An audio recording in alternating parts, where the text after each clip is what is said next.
বন্ধুগণ, আপনিও কি চাইছেন ওয়েস্ট বেঙ্গল বোর্ডের মাধ্যমিক পরীক্ষার রেজাল্ট চেক করতে? তো চলো কিভাবে আপনি আপনার ফোন দিয়ে রেজাল্ট চেক করা যায় সম্পূর্ণ প্রসেসটা আমি আপনাদেরকে বলি। তো দেখো, প্রথমে গুগল ক্রোমে এসে আপনারা লিখবেন এখানে first result. So first result লেখার পর প্রথমে যে ওয়েবসাইটটা দেখতে পাচ্ছেন, তো এটাকে আপনারা ওপেন করবেন। ওপেন করার পরে একটু নিচের দিকে আসবেন, তারপর এই সাইডে কোটা আপনারা ব্যানার দেখতে পাবেন। তো এই যে এখানে লেখা আছে ওয়েস্ট বেঙ্গল বোর্ড ক্লাস 10, এখানে ক্লিক করবেন। ক্লিক করার পর এরকম একটা ইন্টারফেস আসবে। তো এখানে যে লেখা আছে চেক রেজাল্ট নাও, এখানে ক্লিক করবেন।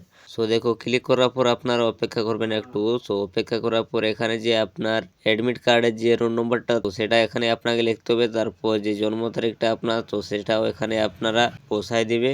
তো রোল নম্বর আর জন্ম তারিখ বসার পর চেক রেজাল্টে ক্লিক করবেন। তারপর আপনারা একটু অপেক্ষা করবেন। সো একটু অপেক্ষা করার পর আপনার একটু নিচের দিকে আসবেন। নিচের দিকে আসার পর এখানে একটা আপনার নামের ব্যানার শো করবে, তো এটাকে আপনারা কাট করে দেবেন। সো এটাকে কাট করার পর আপনারা একটু নিচের দিকে আসবেন।